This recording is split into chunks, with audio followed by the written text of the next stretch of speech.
Hey friends, it's Natana. Welcome to day 14 of Fire and Flow plus FITMAS.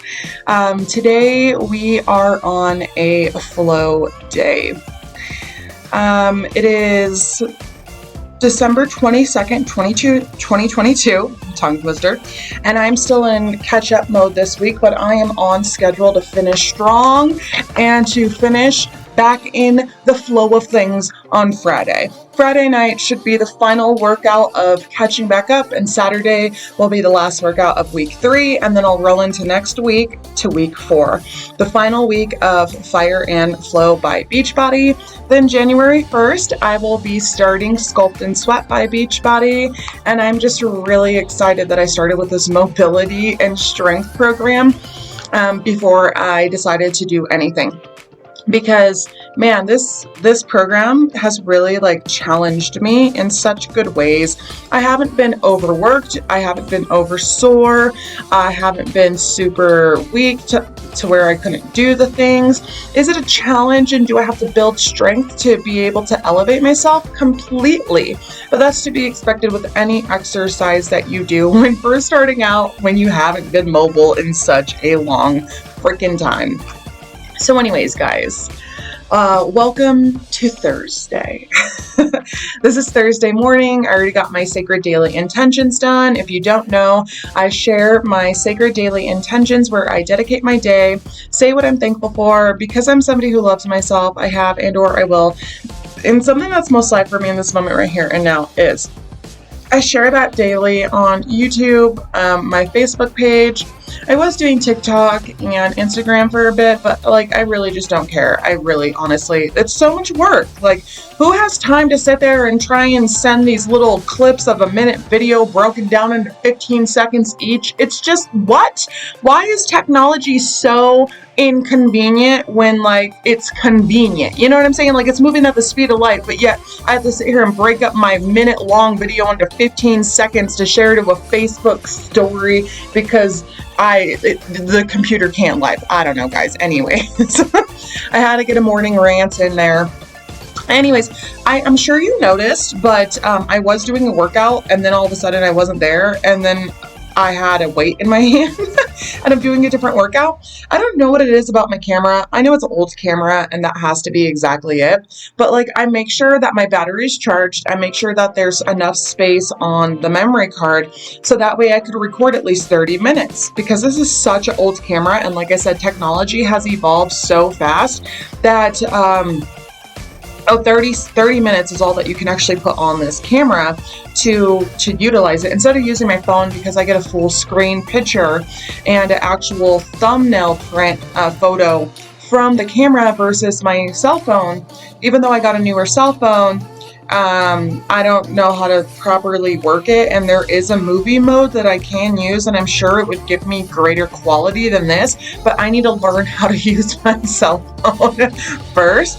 So I have a Samsung S21 FE. So if you have any advice for me on how to use that movie mode to the best of my ability. I also need to buy a ring light with a cell phone holder, so that way I could have a stand for it as well to replace this camera issue, because I'm so blessed and thankful for this camera. It was a gift from one of my dearest sisters, and it was so kind of her to offer and give it and support me in, making videos and things like that.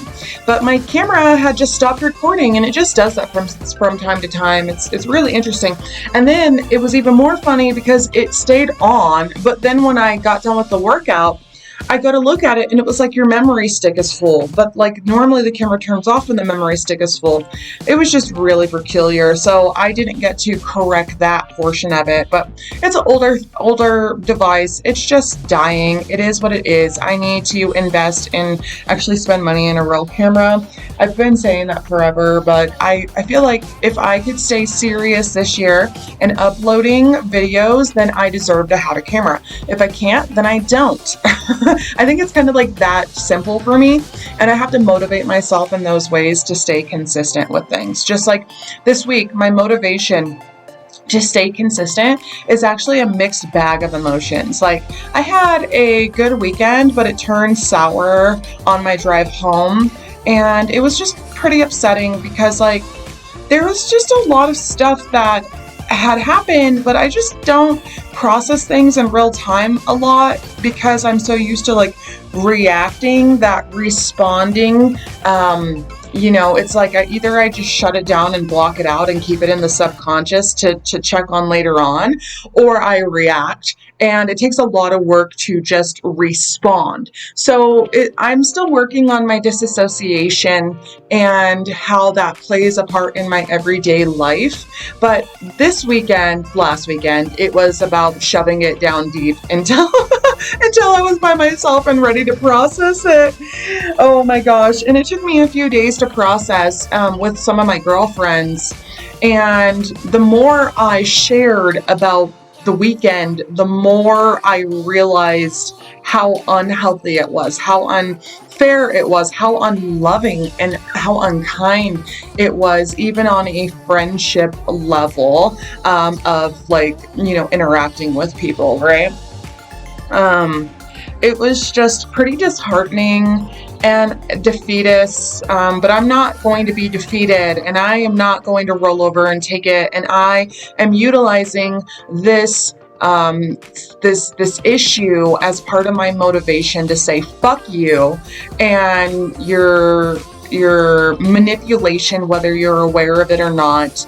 I know what it's like to be a manipulator. I've had to work very diligently to not be manipulative naturally. These are learned habits that you learn at a young age as your brain is developing as a human being, depending on what environment you were in, So, you will not crush me. You will not defeat me. I will utilize your issues as my victory to love myself greater, to show up for myself greater, to not be the victim, to be the victor, and to make you feel less than in the sense of me showing up, to encourage you to be the better version of yourself through me elevating myself.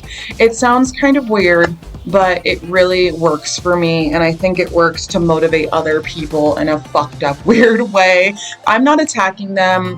I've disconnected myself from this situation, energetically, physically, mentally, emotionally, and now I'm just working through processing it, grieving it, and reflecting on why is it that I still attract these things? Why is it that I still allow these things? Why is it that I have a hard time seeing the red flags from the beginning?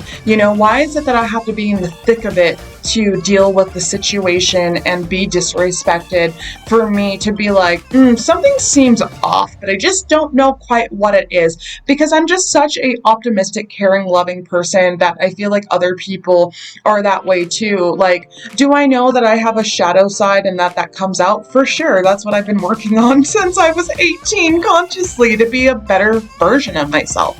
And so, I understand when you're the light and you shine bright, you attract the darkness, because the dark really does want to be illuminated, and it only needs a spark of light to bring awareness to dark situations. But that also creates conflict, because now they have to make a choice and be aware of something that they once decided to not be aware of or to shove down deep.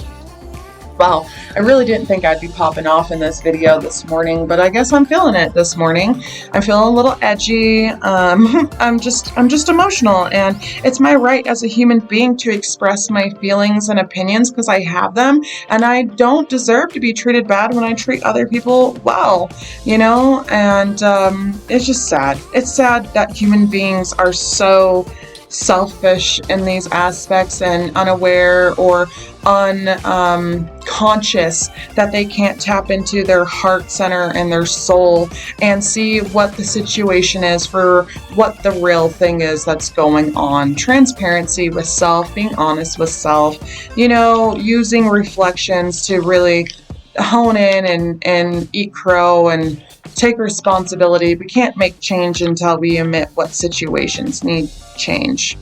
Well, guys, I hope you enjoyed hanging out with me today. I hope you enjoyed this flow workout. I really appreciate you supporting me, showing up for me, loving me, encouraging me, being a part of my tribe of like-minded individuals, my sisters.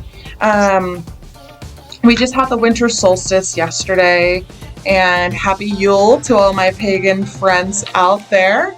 On Friday, tomorrow, my teammate Jana and I will be hosting a new moon gathering where we will be doing journaling prompts. We'll talk a little bit about the Capricorn new moon and winter solstice and what that means. And we will be doing a crystal bowl meditation. At the end of it, Jana and I will chit-chat a little bit about Beachbody and how they have decided to rebrand themselves and what that means for her and I and our body, mind, and spirit approach. Jana is one of my dearest friends. I've known her since 2015. I met her in Hawaii at a women's retreat. She was actually the first stranger that I talked to at the retreat, just chatting up. And our first conversation that we had was about Atlantis, Lemuria, and Mu. I was living in Texas at the time. She was living in Ohio, I think, or Idaho. And now I live 90 minutes from Mount Shasta. She lives in Mount Shasta. And, it's said that the Lemurians had taken over Mount Shasta. So I find it so beautiful that Jana and I are physically near each other again, and that we stayed in connection this whole time. And that we have our Atlantis, Lemuria, Mu connection from the very beginning, naturally, not prompted, just innately. And she was sitting at the pool. I want to cry thinking about this. She was sitting at the pool. I think her feet were in the water. And I sat down with her.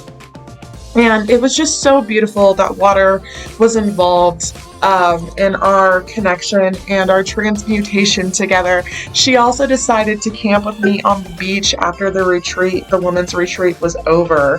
And it was such a powerful, beautiful, sacred time, just sharing that space with such a beautiful person. So Jana has many gifts and talents to share with us, and I can't wait for y'all to meet her. Until tomorrow, guys, stay sacred, stay sexy, take care of yourself, know your worth, you are worth it, and always elevate yourself in self-love. I love you. Last note, the link in the description has the new moon ceremony info for you to join at 6 p.m. Pacific Standard Time. All right, guys, bye.